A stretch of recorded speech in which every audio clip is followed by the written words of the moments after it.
তো হরিব রাধে রাধে রাধে রাধে। নিশ্চিন্ত হইয়া করিব সাধনা, ভ্রমেও ভেব না মন, চিন্তা কবুতর যাবে না, যাবে না দেহে থাকিতে জীবন। যে পথে নাই রে কেহ আপনার জন, হরিনাম সে পথে একান্ত আপন।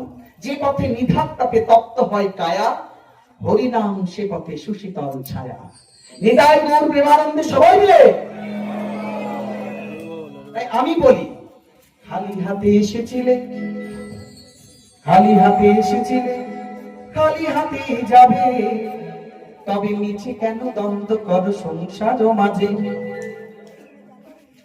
খালি হাতে এসেছিলে, খালি হাতে যাবে, তবে মিছে কেন দ্বন্দ্ব কর সংসার মাঝে। দ্বন্দ্ব করো না, দ্বন্দ্ব করো না, মহাপ্রভুর সংসারে দ্বন্দ্ব করো না।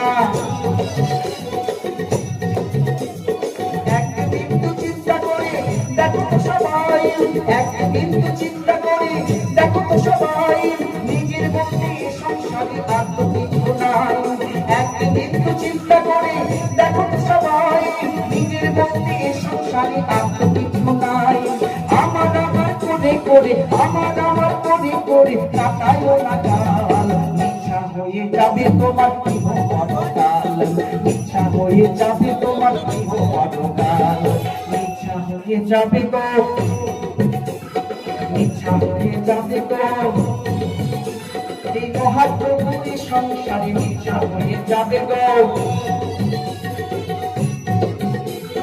যতটুকু পারো ভাই সংকল্প করুন, যতটুকু পারো ভাই সংকল্প করুন, হাতে কর্ম করো মুখে কৃষ্ণ নাম জপন, হাতে কর্ম করো মুখে কৃষ্ণ নাম জপন।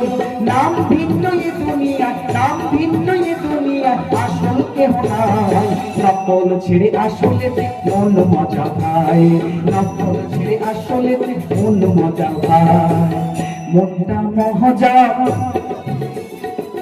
মনটা মহাজা, এই রাধা নামে কৃষ্ণ নামে মনটা মহাজাও, হরি নামে রাধা নামে মনটা মহাজাও, রাধা নামে কৃষ্ণ নামে মনটা মহাজাও।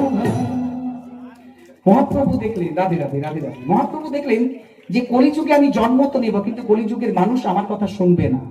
উনি আগেই জানতেন, এত বড় দূরদর্শিতা দেখুন। 539 বছর আগে মহাপ্রভুর কত বড় দূরদর্শিতা দেখুন, যে কলিযুগের মানুষ কিচ্ছু করতে পারবে না, এদের ভগবান লাভ হবে কি করে, এরা উদ্ধার পাবে কি করে।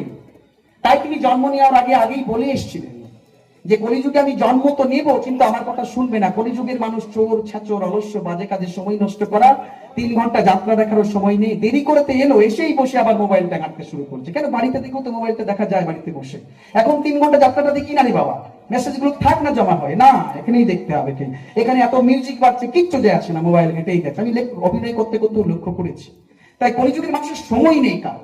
আরেকটা আগেই বলি, কেউ যদি কীর্তন শুনে বাড়ি যায়, কালকে রঘুনাথপুরে আপনাদের বড় কীর্তন নিয়ে আসছে, শুনতে যাবেন, কেউ মনে করছে এখানের কোন মানুষ, কিংবা সাতুরিতে বড় কীর্তন নিয়ে আসছে, শুনতে যাবেন এখানকার কোন মানুষ। যাত্রা আজকে দেখলাম, কালকে কীর্তন শুনতে যাব। ওই যে মনে করেছে কীর্তন শুনতে যাব, তাতেই তার শোনখোলা পূর্ণ হয়ে যায়। আর কেউ যদি দাঁড়িয়ে একটুখানি হরিকথা কানে নেয় বা মুখে বলে বা হাত তালি দেয় বা হাত তুলে, তার তো বলার কথা নয়, মহাপ্রভুর কৃপা বরিশন হয় তার মাথার উপর।